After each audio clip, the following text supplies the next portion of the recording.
Let's get World Cup out the way then. I mean, I haven't got a massive opinion on it. But, have you watched any of it? Yeah. And what have you made of it? I think Messi has probably got another World Cup in him at this rate. Yeah. I saw something about the amount he runs versus walks. Yeah. And I think like he covers like over 6K, but a large percentage of that 6K is him walking. Right? Is that a good or bad thing? Huh? Is that a good or bad thing? Good thing, because you don't need to be... If you can walk most of the game and still score... How many? Well, it's at the time of recording 6 goals. Yeah. Then that's why he's got another World Cup in him. Yeah.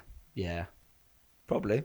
I mean, I don't know. I mean, I think that's a stretch myself, but I just think he's not slowing down. Like he's I think he's what, 38? Well, I don't know his age. Yeah. He's in football terms, this is like coming to the end of his career.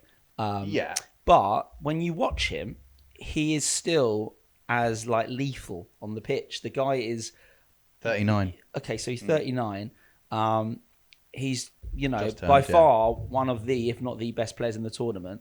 So who says he can't then play at 43? Because he's that good. And he's also held such a place within the team. Like he is the, I mean, he's obviously the captain, but he's more than that. He's to the country and to the team. I've seen so many videos of just how his aura. Yeah, isn't that one with the team behind him? Yeah, they just roll. He's like brilliant, isn't it? Like he doesn't say much.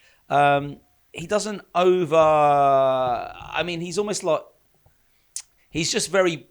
He just commands respect without having to say a lot. I have heard some of his team talks, which are pretty good, but it's more that he just is a leader in how he acts, and people just respect everything he does. And I think he's such a strong entity in that team. I mean, he is the nucleus of that team, so to speak, without a doubt. So I think any team he's played for, yeah, but especially Argentina. That I think obviously he's very proud, as every sort of person is that plays for their country. But so I say this, that at 43, if he is 70% what he is in this tournament, he's worth having in the team still. And so I assumed that this would be his last tournament. Same with Cristiano Ronaldo, which makes it quite interesting because it's like the two big boys. It's their last one together. But now I'm watching it thinking, fucking hell, could I don't know about Cristiano Ronaldo, but could Messi squeeze out another World Cup? Because he's also I think 2 years younger than Cristiano Ronaldo. I think. Yeah, exactly. Yeah, he is. And like I said, I've not watched too much of it, but. Of the World Cup, but put it this way, if he's still scoring goals, doesn't matter about anything else.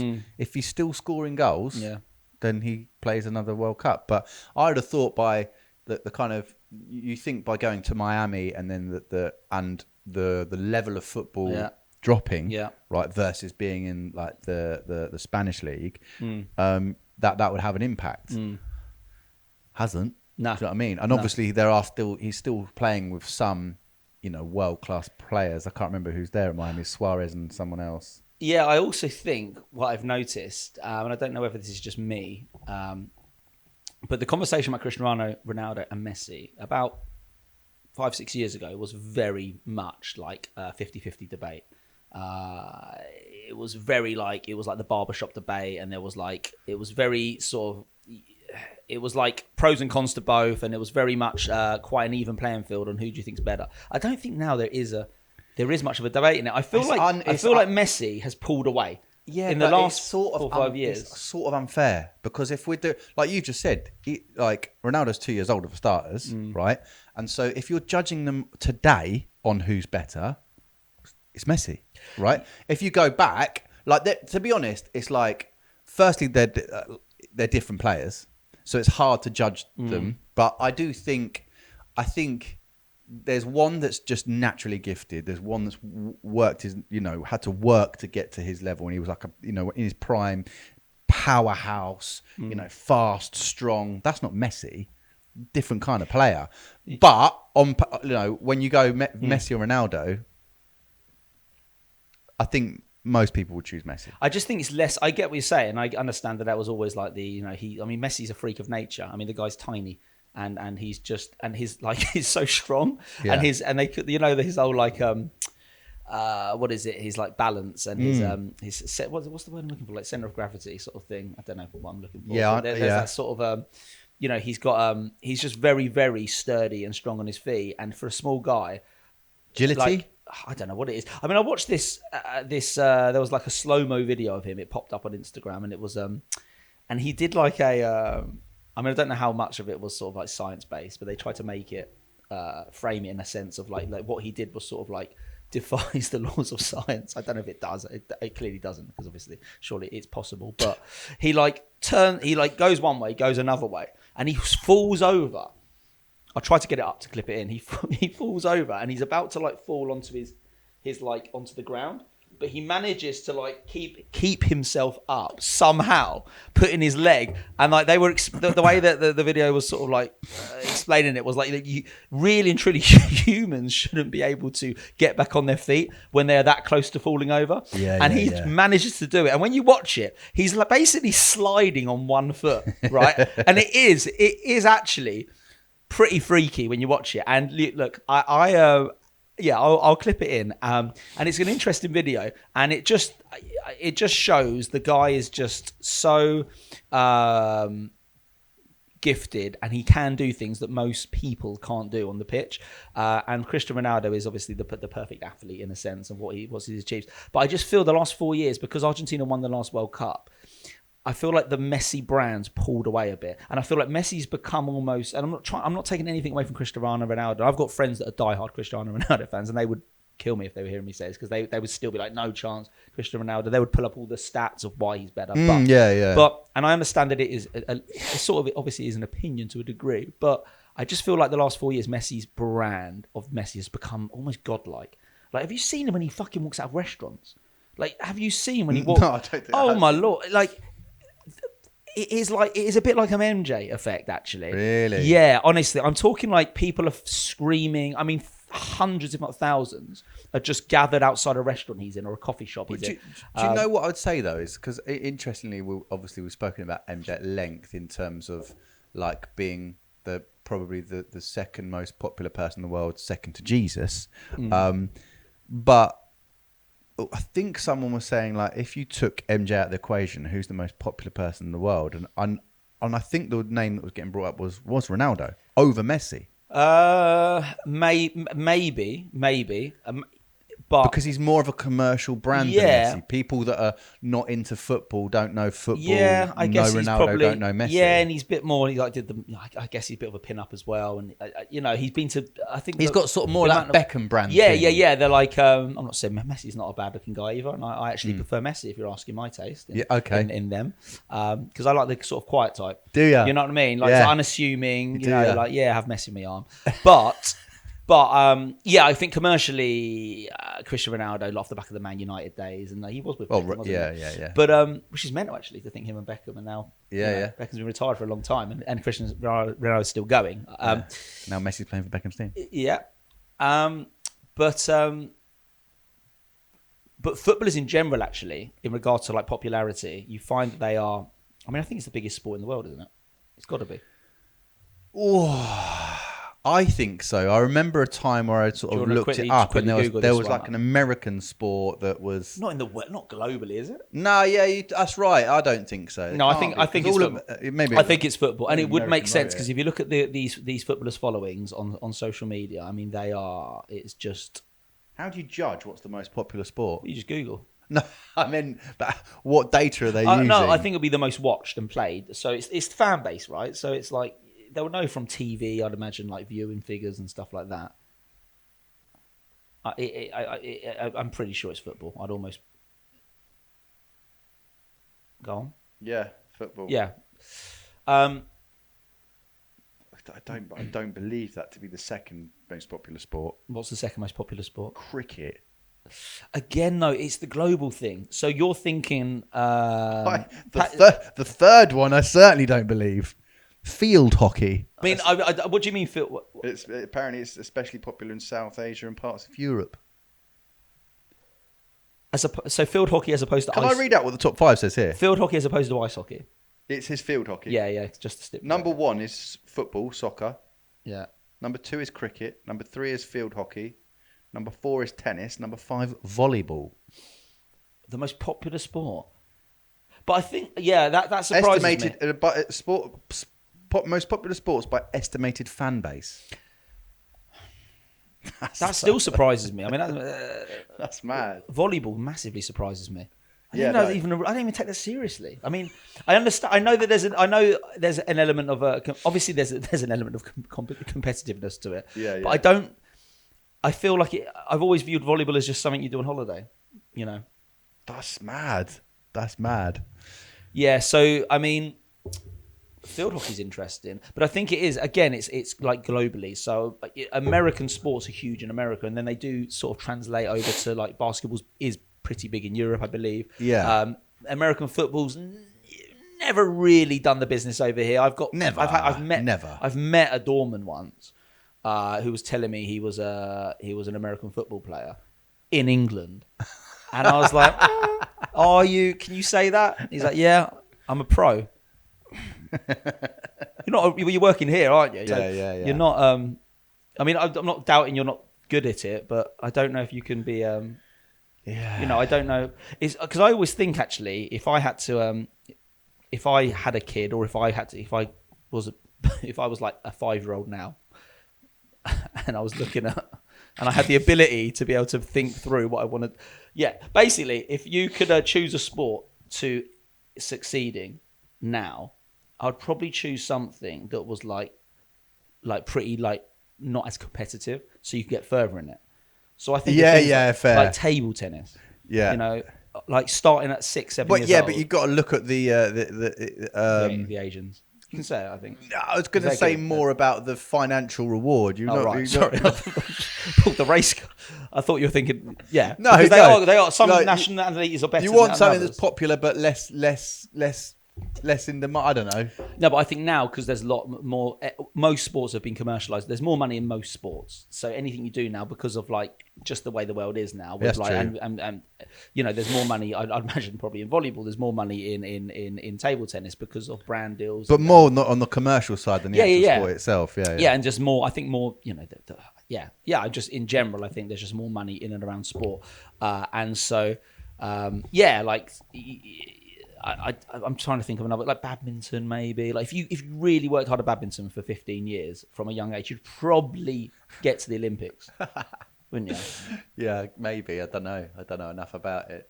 But I want to go back to the Ronaldo and Messi thing, because the thing is that is there's so much conversation about who's better, and I like it. From what you can see, it does feel like Messi certainly gets less hate than Ronaldo.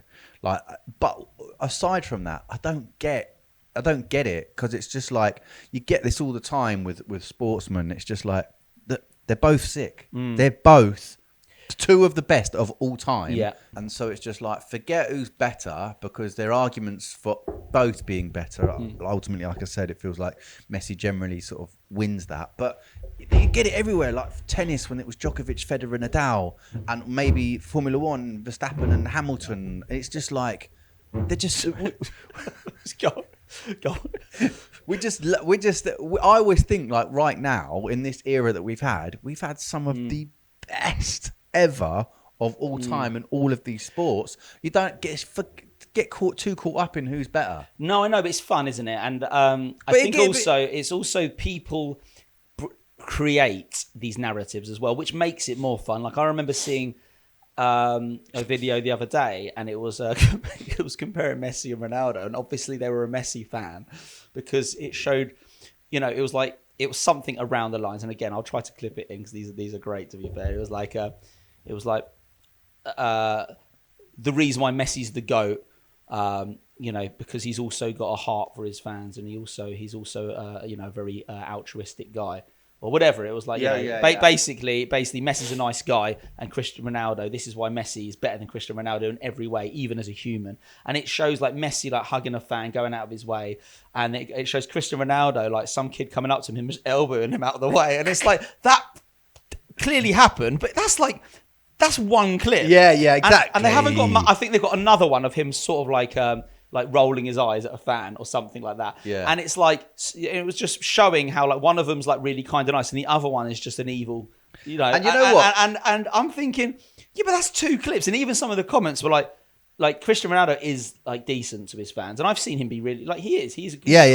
And he's a bit arrogant, but I think it works for him. But that's fine. It's just, is it arrogance or confidence? No, exactly. And I think it works for him. As in, I think and I've seen him do. I think he is a good guy. I've seen him do. He's clearly a good guy. I've seen in interviews the way he treats his fans. I've seen him no doubt. But this person has just taken 2 to 3 clips and just positioned him as being like, you know, this like horrible guy that shunts his fans. But then most of the comments are like disgraceful. Messi is the guy. It's like, people jump all over it. But and to be honest, social media, that is probably like the modern day like paparazzi style. You know what I mean? How they, you know how like the newspapers would report something and be like, well, you've just left out all of this. Yeah, but there's no rules anymore. No, there aren't. And it's like people will take that, and because it is emotive, I think there's some music behind it of like Messi, like some strings hugging like a little kid. Yeah.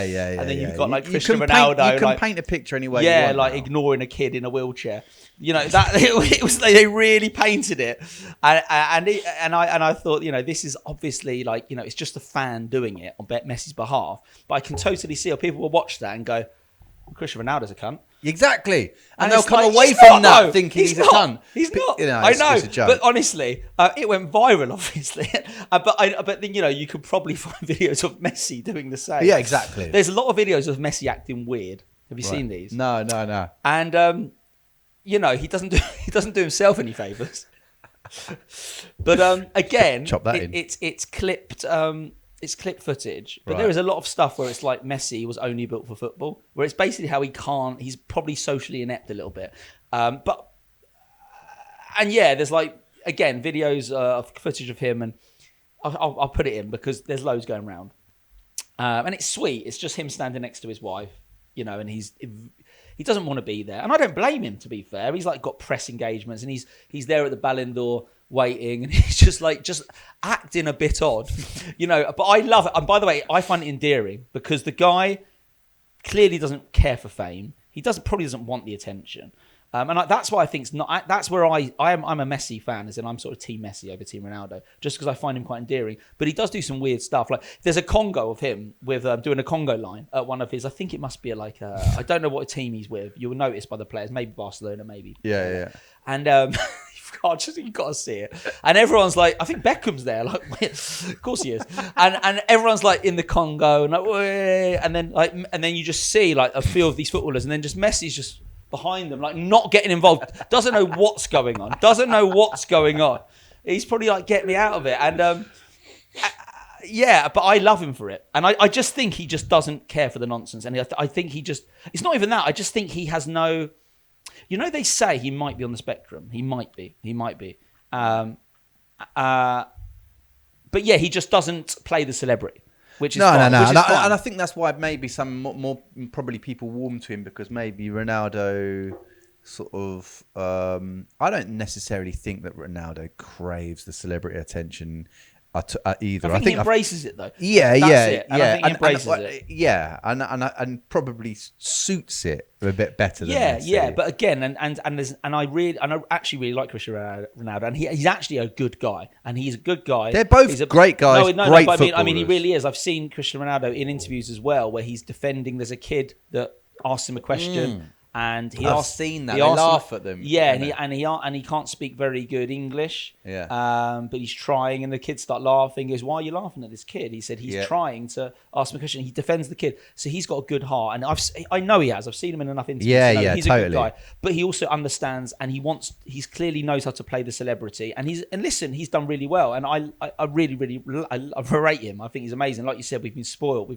with footballers and personalities, but Messi, what is endearing about him is he just does not care for fame, for being a celebrity, really for like public engagements. He just wants to play football, clearly. Yeah, he's kind of got quite private. Whilst it's sort of like, it reminds me, whether this is a good comparison or not, like Paul Scholes was very similar, considered to be by some of the greats. Mate, yeah, absolutely. Paul Scholes was very similar as well. That is a good comparison, actually. That is a good comparison. Because I've heard stories about Paul Scholes where he would just be in his like hotel room playing computer games. But I totally get it. I totally get it. But can we go? So Yes, I want to go yeah, to yeah, like keep us on track. it's this World Cup, but Yes, it's yes. Kane is what I want to talk about, because obviously as Tottenham fans, I'm much more of a like disengaged Tottenham fan nowadays. But having watched his meteoric rise and like ultimately how much he carried the Spurs team, and I do think he did through a number of those years that he was with us. And obviously there was the Son Kane era, which was just legendary. But now ultimately I feel like what he was doing for Spurs is now doing for England. And like, so I look at England now, and again, with England, I've been like, I've always said to people, supporting Spurs is very much like supporting England. Like they give so much promise and then always under deliver. Like It is very, very, very. Do you know the emotional roller coaster go on with England and Spurs is sort of the same? It is, and also I feel like sometimes a lot of the England team, not so much now, but in previous tournaments, has been heavily loaded with Tottenham players. Tottenham, yeah. There was one tournament, I want to say, it might be, was it the last World Cup or was it the Euros before? Was that Eric Dyer and Dele Alli? There was five and or six players on that England team. I think even on the pitch, not just the squad, but there were England players. And yeah, I think it was Dyer, Dele Alli, had a Ledley Harry King, Kane, and there was a few years where we've had that. And I even think when I was younger, I remember like Gascoigne and Lineker, representing Anderton, England. Sheringham, yeah, and the kits are the same colours. So but they sort of are. But that does actually add to it, because it's a bit like it's blue and white, and half your team are Tottenham. And you can really let us down, which is very Tottenham, very Spursy. Exactly. I agree. But anyway, with Kane, like it's just he is. I was watching this clip last night of when Mourinho was Tottenham manager, which is mental, really. Like to have someone of that level. Yeah. The way he's treated is also scandalous. Mourinho, top manager of all time, and I think Kane actually said that he's the best manager he's ever had. Really. But he's talking to Kane about. He said, "I think you should become, one of the best of all time. I want you in the conversations with Ronaldo and Messi." And actually, when you look at him now, like I feel like he definitely. Again, they always seem to have the spotlight on those two, but like Kane is such a formidable striker, and the way that he carries England right now, I kind of think like, what the fuck are England going to do when they don't have Kane? Like, again, like Tottenham, Kane leaves, been 17, 2 years on the trot, and he's that much of has that much of an impact. Yeah. Like, people talk about Bellingham, and Bellingham is a great player, but I don't think he carries England in the same way that Kane does. No, he's a. I agree. He's a true captain, isn't he? He's a captain, goal scorer. He is. They don't come around that often. People like him. Like I put him up there with a Haaland. I put him up there with an Mbappe. Absolutely. He is one of the best strikers in the world, and he's a world-class striker. And Tottenham were lucky, because I remember when he started playing for Tottenham, he was just this. Obviously, he was a prospect. It was like this guy might be good, and then he started banging in goals. And it was like he's going to be really good, and then he started playing for England, and all of a sudden he's Harry Kane, and he's the guy. He's a Tottenham legend, and he'll always be so reliable. But what I was going to get at is like, and I don't know if I have this with Kane, and again because I'm disengaged with football a little bit nowadays, it's like I don't necessarily have this with Kane, but with England in general, like I don't know if you remember those times in previous World Cups or Euros where we'd have that one player where they got the ball, you'd literally be like stand on the edge of your seat. Now I remember it clearly with Owen, massively. I was going to say Rooney. And Rooney, and actually I do remember it with Beckham as well. When they got the ball, you thought something was going to happen, like your edge of your seat stuff. Yeah. And I just don't. Especially Owen, Michael Owen. I mean, the fact there was a time, and granted, Owen had dipped off, where we had Owen and Rooney up front. Like, that's insane. Yeah. Now I don't feel like we have those edge of your seat players. And actually, one of my issues with watching England, or actually watching football now, is, and I've seen a lot of conversation about this, is the robotic and formulaic style of play, which makes it less exciting. When I watching the World Cup now, I couldn't name you many players in those teams. And like when you go back to, for me, watching football in the 90s, like where you had like the Zidans and the Ronaldinhos and the Ronaldo,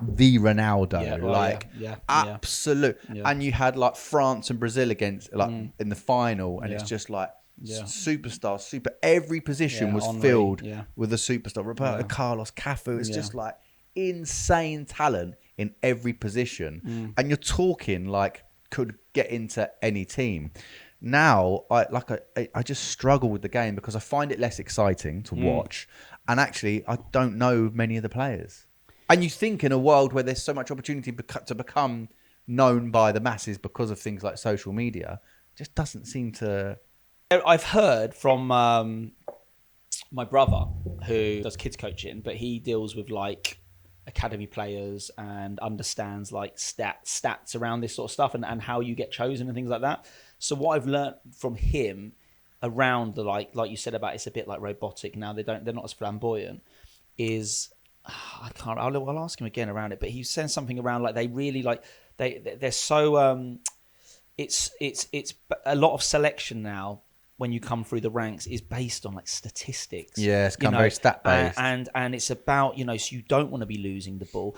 You need to be running a certain amount. The reason why a lot of footballers like turn and play back instead of like running at players is because if you keep losing the ball, you're marked down essentially. Does that not take away the flair? Yes, this is what I'm saying. So this is the point: is that like back in the day, say the 90s, noughties, it was less about that, and I'm talking about academy now, like coming through, but it is now. It's definitely in like the Premier League, like when players are brought and sold, like their stats are being looked at, right? And don't get me wrong, I'm sure there's scouts that we may be watching this go, mate, that's been going on for years, but I just mean it's scrutinized more now, and obviously we have more.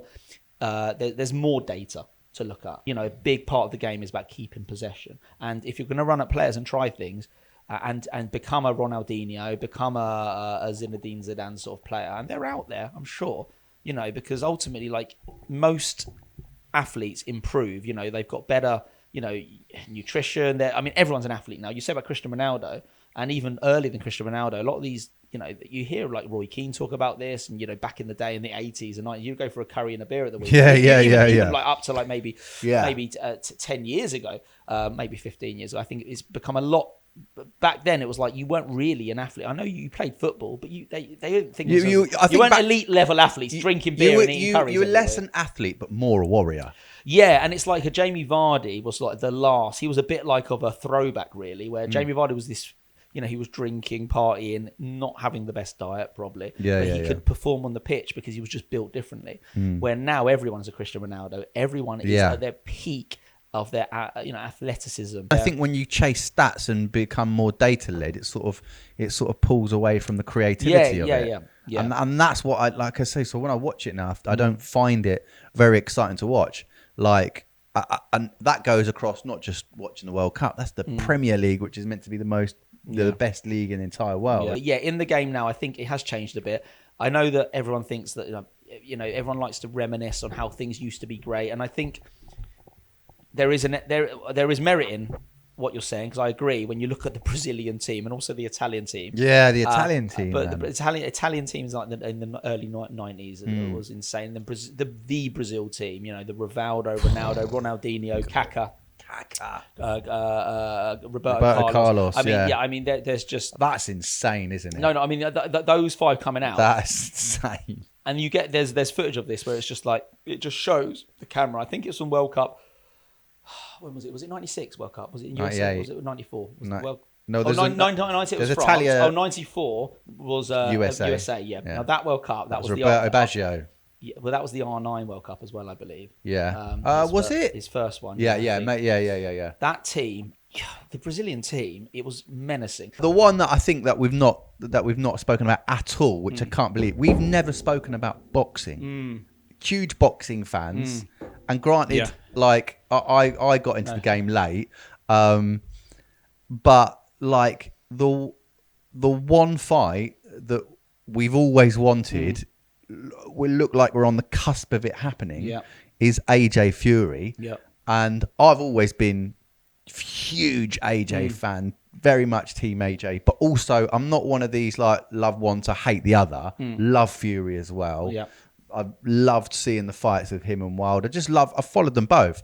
And so to watch their careers and now like be at this point that they're going to fight each other, I think is fucking amazing. Yeah, it is. Yeah. All this chat about nobody wants to see this fight. Yeah. What are you fucking talking about? Yeah. Like, I don't get all that fucking nonsense chat. Like, no. First off, nobody wants to see it. Well, trust me, they'll be selling pay-per-view, so plenty of people will want to fucking see this.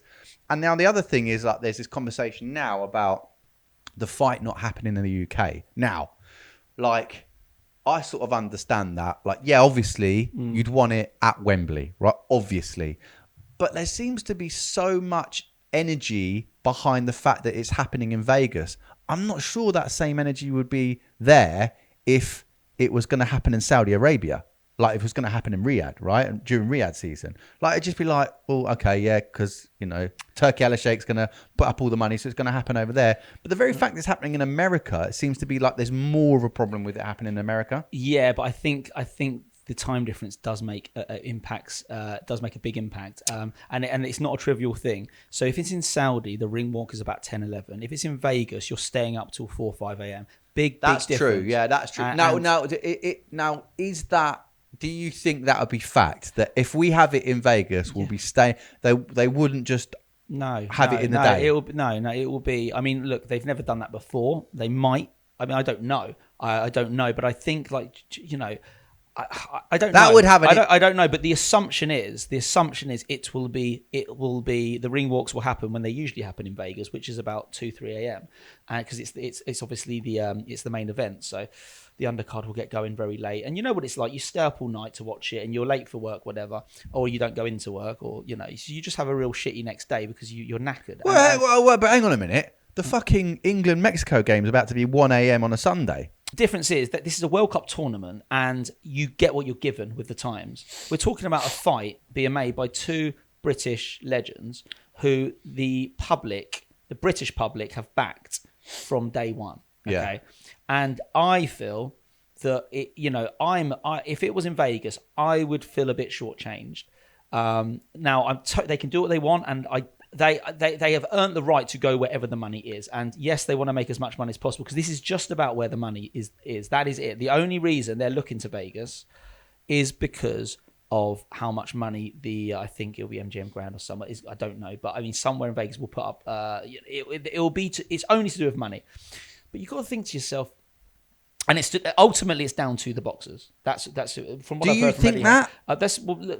For me, because I think it's down to Turkey Al Sheikh. Like if what he says goes. Well, I'm the one fucking paying you, so I'll decide what happens. Well, now the boxers could say, all right, well, I'm not going to do that. I've heard. I think it was from Eddie Hearn, and I think it was also from Frank Warren. I think, but it was one of them, if not both, but definitely one of them. Has openly said it's down to what the boxers want. So I'm just taking what the promoters have said, and that makes sense because they both probably want to make, undoubtedly want to make as much money as possible. But who can blame them? By the way, well, here's the thing. I will say this though: they're multi-millionaires, and if we're talking about them fighting each other. I think they don't necessarily owe anything to the British public. Well, I say that actually, I think if those guys are both probably clearing 100 million each in their bank upwards, you know, whether it's in their bank or wherever. The point is they've got a lot of money. What is an extra £5 to £10 million? And I understand. Is that what we're talking about though? Or is it seems like significantly more? I don't think it is. But if it is significantly more, if we're talking about 50, 100 million. I think, yes, there is obviously, it's understandable why they would lean towards the money. But if we're talking about something where it is a couple of million or 5 million, 10 million, I think it's more the fact that this is two British boxers and it's the fight that all the British public have wanted. And both of them have the British public have backed them, followed them, brought tickets to them. Some of the British public have flown out to Saudi Arabia to watch them.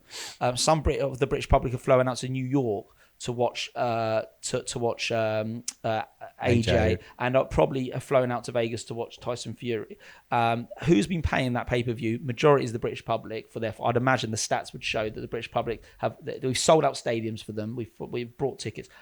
Their fight in my opinion, deserves to be and should be in the UK. And if 100 they've got to take a hit on their pocket, so be it. Because I do think, I take back what I said. Actually, I was sort of being a bit reserved.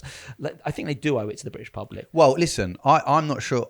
I think it 100% should be at Wembley, right? But the treatment that AJ has got by some of the British public, like he has fucking got so much stick and completely undeserved, I think. He's been the fucking pin-up for British boxing. He has, as far as I'm concerned, carried boxing to where it is over and above any other boxer, right? He took it to a place that no other boxer, I think, was capable of doing. He's been treated like shit. And so on one hand, he doesn't owe anything. However, as far as I understand it, in his contract that he signed it on the basis that I'll sign this, but it has to happen in the UK. Yeah. That was from AJ's side. Yep. Now they're saying it's going to have to go over to might go to the US. They're going to have to renegotiate the contract because AJ put in this clause about it has to be in the UK. That's interesting. Fair play not fucking Fury, by the way. And I love both of them. No, I know. It doesn't surprise me. Look, I do think they owe it to the British public, but I do not begrudge them, either of them. And I like both of them. I really like both of them. I actually love both of them. I think there'll be a massive void in boxing when they're not there for. Massive. Obviously. Massive. I mean, we've been spoiled. They're both superstars. We've been spoiled with the heavyweight division the last 10 years. But it doesn't surprise me if Fury wants more money, and he's totally in his right to. Well, look, this is the thing. I think it's very easy for us to sit there and go, "I don't think you should take 5 million more." Well, it's so easy for us to sit there and not want to take that money that we're not getting. And also, you're not getting in the ring with a fucking massive heavyweight that's going to batter you. Look, I think it just comes down to your values and how you want to be remembered. And again, there isn't a right or wrong answer. It comes down to the individual's values and it is about legacy.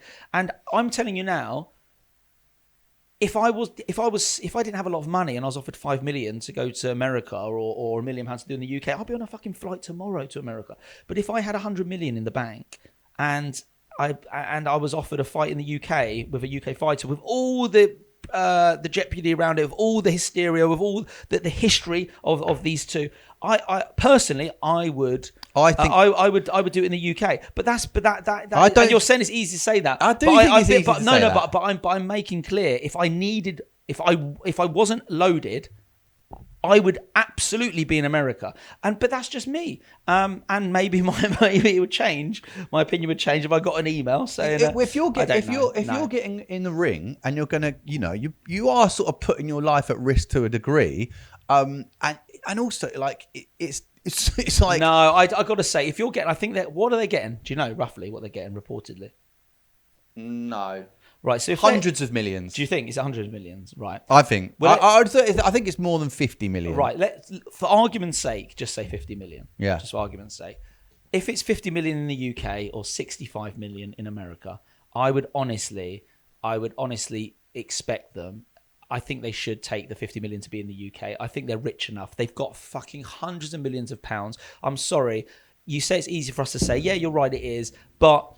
Well, put it this way, any businessman would take the better business deal. And that's ultimately what they've both sort of accidentally become. AJ said it himself, like he's sort of first a boxer, second a businessman. I really don't understand why it would be in Vegas. I don't even get where the money's coming from. Well, I don't. But put it this way, I think this is what it comes down to for me is, stress this point in any clip they do. AJ had said in his contract, I'm signing this, but it has to happen in the UK. No, and that's great. That says a lot about him. For me, ultimately, I'd take Vegas over not at all.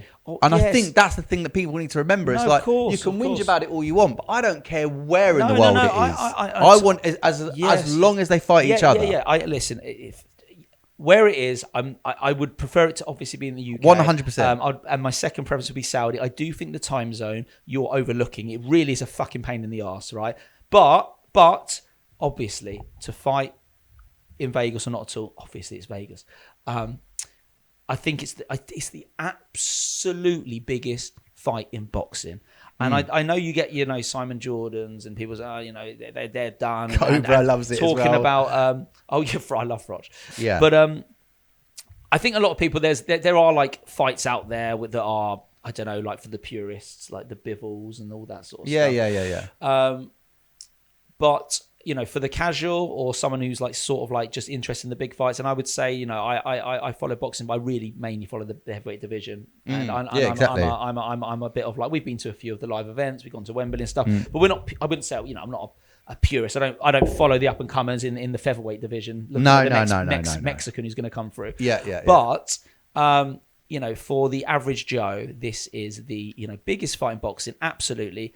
The biggest fight in boxing, and I'm so glad looks like it's going to happen. Because we have been here a few times. Yeah. Looks like it's going to happen. America is America. It feels a little bit like we've been shortchanged, but I totally. But why here's the other thing I think to consider is like, for me, it's like, just let's get number one priority is for the fight to happen. Number two priority would be where it happens. But ultimately, let's make this fight happen. If we can ideally make it happen in Wembley, that is epic. If it has to be in Vegas, fine. But let's consider, I highly doubt, and I don't know this is fact, but I highly doubt this is one fight. Of course it's and not. So I imagine that if there's a second fight, of course it's not. That second fight will, if it's not in the UK, that second fight will be. Yeah. So there'll be all that. There's 2 fights, if not 3. Exactly. Yeah. So these guys are looking to, fair play to them. Can make £300 million if it is around that. I don't know what the fee is. I don't even know if they're going to disclose it, because I think because it's not. I don't know if they disclose the purse, because ultimately it's not a pay-per-view. Turkey Al Sheikh, apparently he pays out up front and then he takes everything. Like that's, I don't know, something like that, something crazy like that. But ultimately, it is what it is. Maybe they will disclose what the fee is, which would be interesting to know. It's going to be a shitload of money, obviously. I think also there might be belts on the line with this because of Usyk's vacated. Yeah. That will make this really interesting, because then they both get the opportunity to be. Is it 3-time? I mean, AJ will be 3-time world champion. I don't know about Fury. Yeah, Fury would be as well. Yeah, is it? Because he became second when he beat Wilder for the WBC. Cool. Yeah. So that would means they might throw some belts into this, which would we should ramp it up a bit and add to obviously the fight. I think that adds something to it. But people are like, there's no belts on the line, so it doesn't really. No, but I think there will be. I think there will be. Yeah, no, but what I'm saying is, before, what part of the people, what some of the people saying, I don't care because there's no belts. It's like, doesn't matter. Just let the best fight the best, and I think that ultimately that's what this is all about. And granted, you could say they're both past their best. Fine. Like, what? Okay, fine, whatever. We still want to see it. It's still the most in-demand fight. People say it's not the biggest fight. Maybe to the boxing purist, it's not the biggest fight. Commercially, this is the biggest fight. Can you imagine the press conferences? I mean, it's the fight that everyone's wanted for the last decade. Yeah. And the thing is, they're both past their best. But the thing, those people that are saying nobody wants to see it will be fucking watching it. I agree, and again, as I said, they're both decent still. AJ apparently in his latest interview has never trained harder. He's in peak fitness. He's really, really like, I'm not to say all his camps. He's always gone in with the best intentions and clearly tried his bit to work. Have a good camp, but apparently, and I know they always say this, so I don't know. Yeah. But apparently this time, he's in is it Valencia?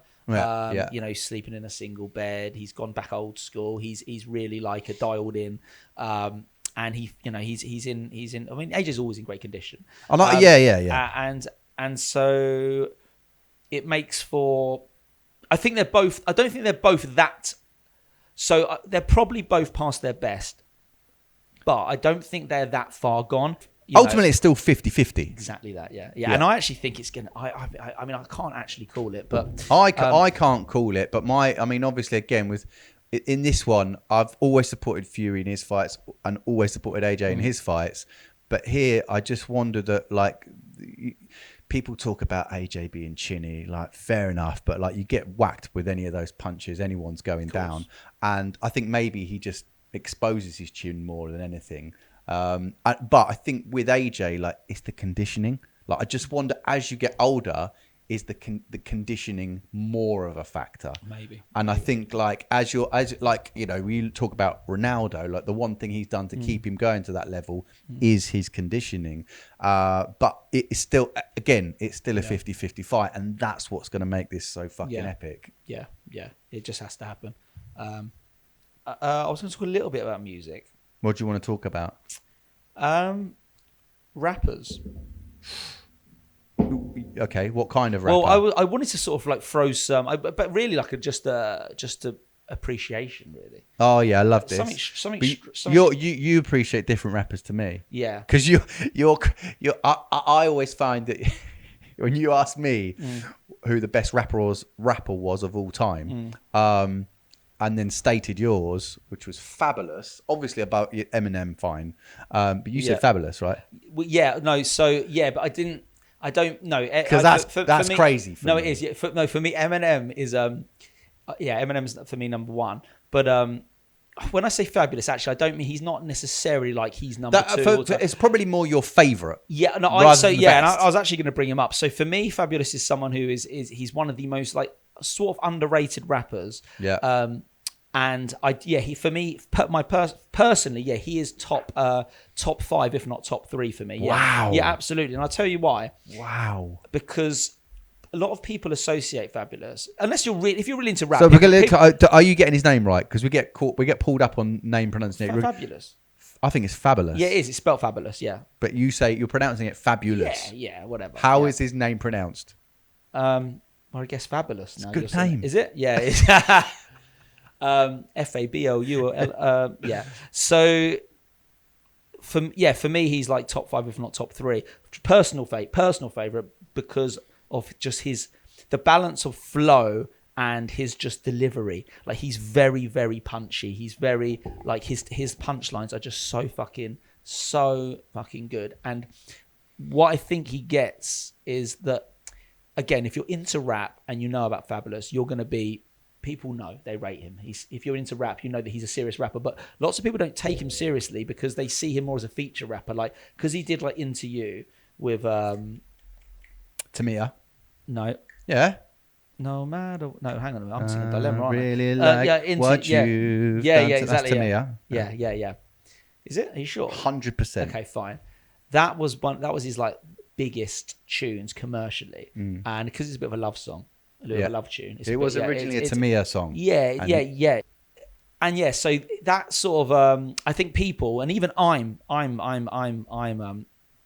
guilty of this. It was like, oh, he's like a bit of a feature rapper. Like he's a bit of I don't want to even say like a Drake character, but it was like you think he's like just about the love songs and just he's quite soft, basically. Yeah. But got that poppy kind of sound. Yeah, exactly that. And then, but when you listen to his albums, like just as a rapper, obviously it's whatever resonates with you, but I just love him, and I encourage anyone to actually go and listen to him properly. And if you're into that sort of like, again, like just that, for me, he's got a bit of a Biggie vibe to him. He's got a bit of a Redman vibe, as in he's still part of the old school where he's proper rapping, like his punchlines, he's fun, he says things that are quite clever, he raps like he's just so on point, and he doesn't really get much of a look in conversations. I don't hear him brought up a lot, and for me, he is fucking absolutely top 5 for me, if not top 3. Yeah, wow. I mean, have you listened to his album? No, but I mean, I think you've got more of an understanding of the art of rapping. I just like what I hear.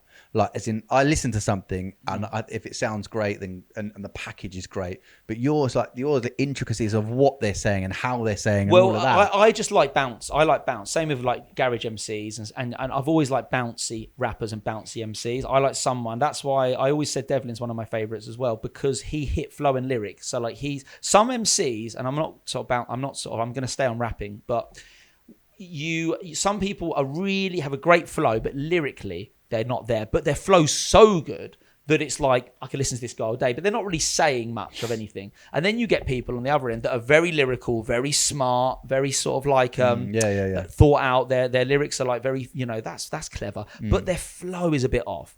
And some people are just into the lyrics, and some and they will forgive the flow, or they won't even notice it. And some people are just into flow. And for me, I like it when it merges together. And so examples of that would be like, Cannabis, for example, who is a really deep rapper.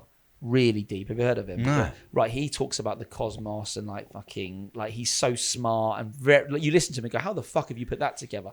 You know, he's just very clever, but I've never rated his flow. And it's a bit like, so a real clear example of this is Biggie Tupac, where I said previously, so I prefer Biggie over Tupac because I prefer flow over lyrics, where I think Tupac's a better lyricist than Biggie. Tupac's poetic almost, but I veer more into, I like someone who can make me bounce. I'm not saying Tupac can't. Obviously, Tupac's got a really good flow, but I've always preferred flow over lyrics. But if someone can flow and has decent lyrics as well, that's perfect for me. But you are there's like a spectrum, I believe. Yeah. And I know I'm sort of getting. I get what you mean. Yeah, and there's like, and where do you fall? And for me, like Fabulous is right in the middle. He's like, for me, what I'm into, he's the perfect recipe for a rapper. I think that explains Fabulous. Yeah.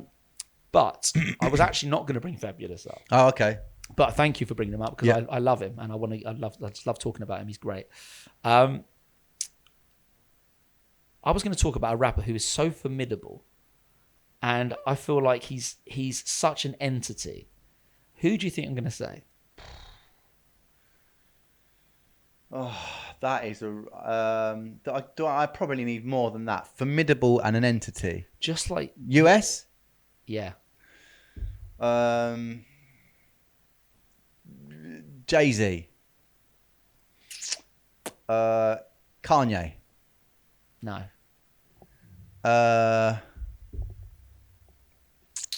When I say it, you're going to go, oh. Buster. No, I mean, I rate Buster, but I don't know. 50 Cent. Okay.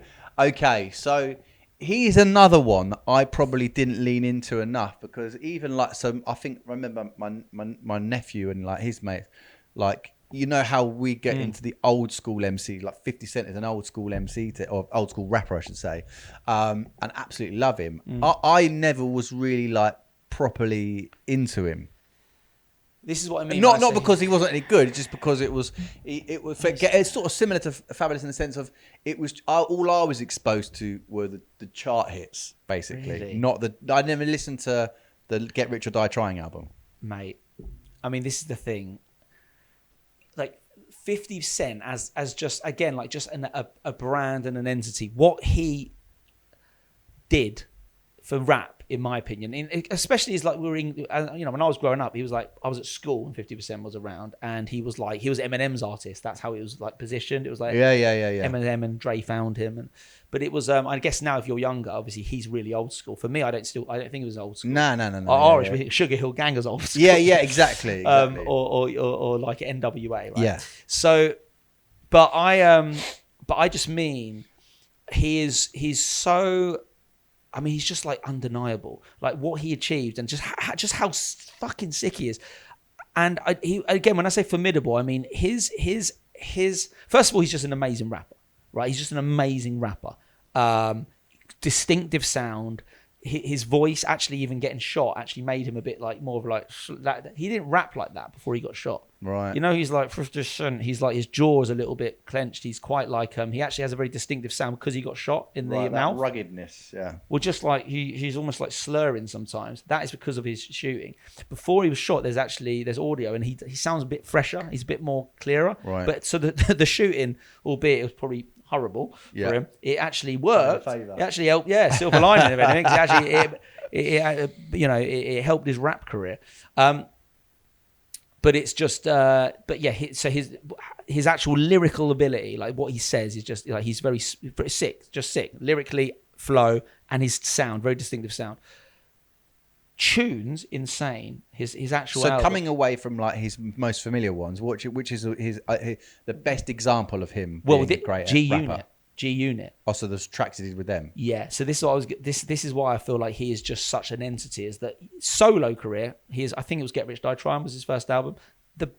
Banger for banger. I mean, that tune is that album is loaded with absolute, banging tunes, right? I mean, I like everyone. You're just going through it, going, "How fucking this album?" It's a bit like a Jacko album, where it's just like everyone. Yeah. He's just got like 5 or 6 bangers on there.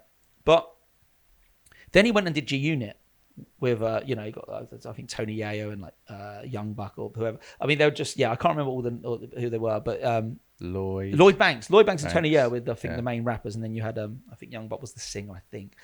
But G Unit comes out with what's Ride it with called? you. Oh no, I know. Beg for Mercy. That was it. Okay. And What's that, an album?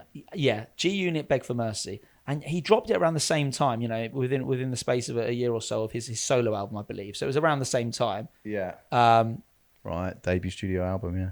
and was it the same year? It was 2003, Was what? this album. What? Beg for Mercy 9 months after Get Rich or Die Trying. was Beg for Mercy. Yeah. Yeah. Now, if you listen to that album, now I'm just gonna have to show you. And I've got to be careful here because when we play this on YouTube, you're not allowed to actually.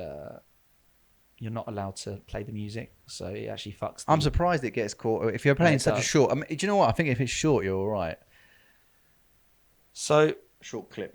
Beg for Mercy, right? He comes up with this album, right?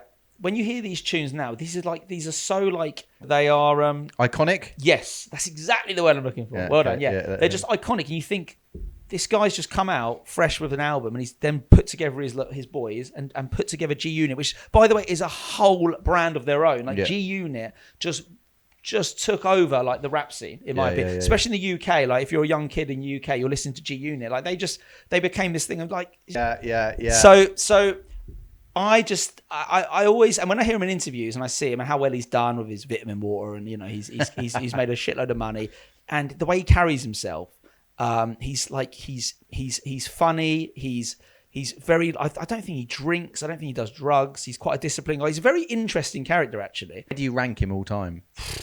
Because you've had Fabulous in the top 3, maybe. It's 50. What's 50 Cent top 5? He has to be. I think he has to be. He absolutely has to be.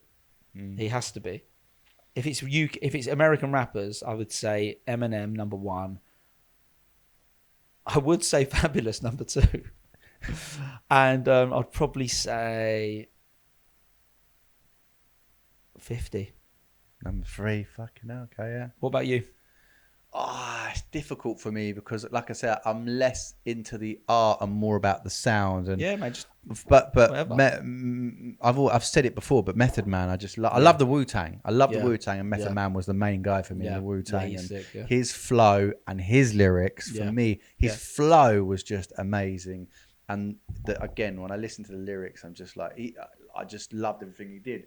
But beyond that, I guess I never really got fully into rap like individual rappers. I mean, I listen to Cypress Hill and Gangstar and that kind of thing rather than, like I say, the individuals. More about the groups. Cypress Hill, mate. Serious. That's a great shout. I loved Cypress Hill. Hello, my name was Dr. Green. Yeah, Farm. Tequila Sunrise. Yeah, Cypress Hill was Hand on the Pump. Yeah, I loved their, what was it, Unleashed and Revamped album. Yeah, there's loads. I can't remember what the green. I think it was Cypress Hill 4 was the green one. Got anything? Well, I can tell you what, this is the right thing to end on is commercial music, right? Because I've been doing some posting recently on TikTok, and I've got come on some instances come under fire a little bit because one of my hooks, if you like, is into garage? I'm talking real bangers. Like, I'm talking. It's not, good. One of the lines I use is not like, do you listen to garage music? Not the commercial stuff that everybody knows. Always the same, this kind of tune, right? And a couple of the tunes I like I posted. I'm talking real. Yeah. One of the tunes, a couple of the tunes that I've done where I've said not the commercial stuff. People go, that's commercial. Yeah. And I'm like, is it like, or not the commercial stuff that everybody knows? People come back, everybody knows this one. Yeah. And I'm like, do they like? And so I don't know if I'm misunderstanding what commercial means, because when I say commercial, I mean what I follow it with, which is songs that everybody knows, mainstream, chart. That's what I think commercial means. Is that wrong? Give me the example. The song I talk about in one of these clips is Danny J. Lewis, Spend the Night, H-Man dub. And how did you tee that up? You said, I'm talking... Do you listen to garage music, not the commercial stuff that everybody knows? Got you, yeah. Play Danny J. Lewis, Spend the Night. People could say, that's commercial. Everybody knows this. And I'm like, no, they don't. It's not Pied Piper, do you really like it? Everybody knows that tune. Yeah. That is commercial. So if you're a garage head, maybe Danny J. Lewis is, but I'm like, I still don't think it's that Well, look, There's maybe a commercial sound because of the vocal, but like, I can't. Yeah, there's a great skit between these two guys. They do lots of skits online. You will know them you'd recognise them if you saw them. And there's this one skit they do where one of them's DJing. I'll try to clip it in. One of them's DJing, and the other one comes up to him, and he goes, "Yo, dog, I want to hear some old school stuff." And he's like, "Okay." So, and he's like playing like whatever he's playing at the moment, like Drake, and he goes, "Okay," and he puts on like something like Jay-Z, and he's like, "Nah, man, I'm talking the old school stuff." And he's like, "Okay, cool." So we like put on NWA. Yeah. That's new. I'm talking about old school. And it keeps, and it's like, it will never, he's never going to win. Like, exactly. This guy, like, just, he's never going to win. It doesn't matter how far back it goes. And I guess my point with that is with your stuff is, you know, old school, or sorry, commercial to someone is not going to be commercial to someone else. If you're a garage producer that used to work for Red Rose Records or used to go to was it Black Market Records? Or Uptown, and Uptown, and you'd buy white labels. When you're talking about Danny J. Lewis, they're like, but that was signed, mate. Yeah. That was on compilations. So I think it But depends. that's when you say, but when I say commercial ones, that everybody knows, not every garage head I know, right? I know. But do you know what? I think with garage as well, people are quite proud of the scene, and I think, you know, for them, I guess, like when for someone who is really into garage, Danny J. Lewis probably is. Yeah. So Danny J. Lewis, it might be commercial to a purist, I guess, but to the everyday person, they probably haven't heard of it. But that means that when I say that everybody knows, that means that not everybody's heard it. Technically, you're right. Yeah, I get it. I am right. But also, the garage crowd, you get a lot of people that. I get that it's not RIP Productions or anything like that, but that's that's not what I said. I said everybody, not commercial chat. Not the commercial stuff that everybody knows. Yeah. That's what I said. I get it. All right, cool. Well, we ran out of time now, so we'll wrap things up. Yeah, there you go.